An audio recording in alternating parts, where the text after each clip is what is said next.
All right, Benjamin, we'll see your swing here on the right. We'll look at it from this face-on angle first.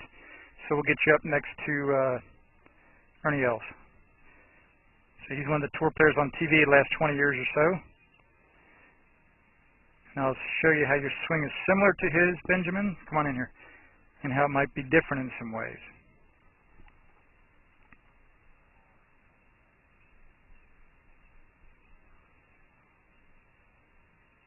There's the top of your backswing. So it looks pretty neat. Not too bad. Yeah, it's not too bad though. Not too bad at all. So you see how I'll show you this, how it's kind of nice like the tour players. Your right leg, right there, buddy, stayed right there on the inside of that line as you went into your backswing. So that's a lot like the tour players you see there, Benjamin. Very nice. And it's nice that your head went a little bit to your right, but it's actually a little different that it went a lot to your right.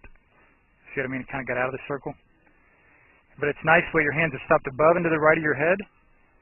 Your back's kind of leaned away from the target. All those things are like the tour players. Now on the downswing now, their head gets back into the circle.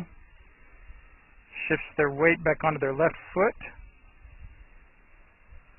But see, you kind of stayed back on it there. Your head really didn't get back into the circle. You didn't shift your weight onto your front foot quite as much as we'd see the tour players, Benjamin. And then here, your arm's going to look a little different, where you see his hands and arms are higher above his head at that point where your arms are kind of bent and kind of closer to your head. And then again, like I said, you already noticed that difference where your head's between your feet right here. Your head's not really in front of the circle like on top of your left foot like we'd see for the tour players over here. Okay? So now let's look at it from this down the line angle. And this is just an overview. This is just an overview of your swing. Not gonna give you all the details here. But remember how I said you were kind of hitting down on the ball, and that's why you would tend to hit the sole. Yeah, exactly. Yeah, the sole of the club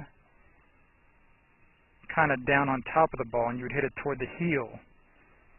See what I mean? This might be that one that made the mark. Yeah, that might be the one that made the mark there, toward the heel of the club. This is called the heel of the club over here. This is called the sole. Or, I'm sorry. This is called the heel over here. This is called the toe. That's called the sweet spot. And then down the bottom is called the sole. So it's kind of like your foot. So that's probably the one that made that mark right there, according to what we're seeing. And then when you look at the tour players, they're always going to be coming down this diagonal line right this way into the ball. And so they'll tend to get it on the sweet spot more. And that line is simply the shaft where they started at address. Now, what's nice is, right here at impact, Benjamin, your posture is about the same as when you started. That's a lot like the tour players, too. See what I mean? How posture is very much like the tour players, so that's a nice similarity. But then again, your arms are going to look different here. So you don't see her arms at all because they're extended out in front of her shoulders. But we see your left elbow way down here on your side. Because remember, your arms are a little more scrunched in and stuff. So that's why you're having trouble getting down to the ball. Okay? So that is just a little idea about what your swing looks like. Alright? So let me give you one little thought. And that will be to get these arms extending better. From this face-on angle.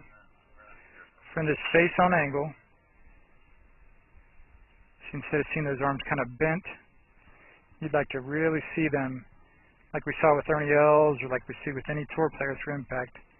Really see those arms extend all the more through there. It's kind of like you get a triangle going here, right through impact.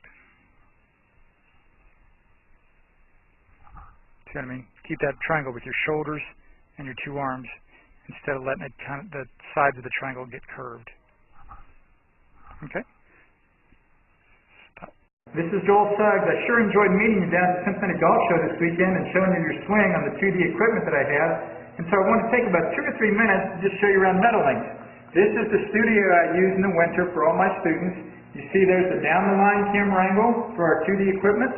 And then we have the face-on camera angle also. And then what we also have here is the 3D equipment to where I can show you your swing from 6 different camera angles with this 3D equipment, and we can get your swing from down to the 1/120th of a second in terms of exactly what your hips, shoulders, and hands are doing in the swing. And then also, I have the most realistic hitting curve I've ever seen from puttersedge.com. So when you hit your full shots, it feels as realistic as possible. And then I have 3 different green speeds for you to practice your putting. 9.5 on the step meter, 10.5 on the step meter, and 12.5 on the step meter. That's benefited my students tremendously. And then also I have a lot of learning aids like this Smart Stick.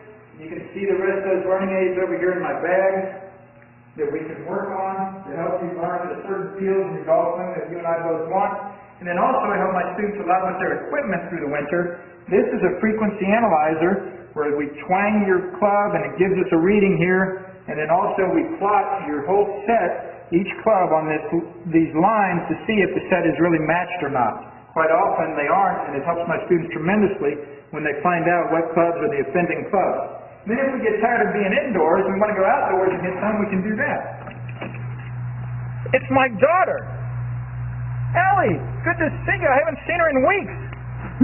No wonder you've been gone, Ellie. You've been out here playing in the snow all this time. But this is our natural turf area.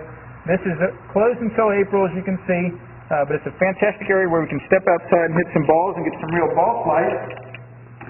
Or, if we get pretty satisfied and think we're looking better on the video here, and we're kind of cooped up inside and want to go outside, we can step on out and hit balls and see real ball flight for about 5 or 10 or 15 minutes, however long you and I can stand the cold, out into the air, and we see them land at these different flags. I have a yardage book for this driving range. It's the first one I've ever seen in my life where we know exactly what it is for the front, back, and middle of each green.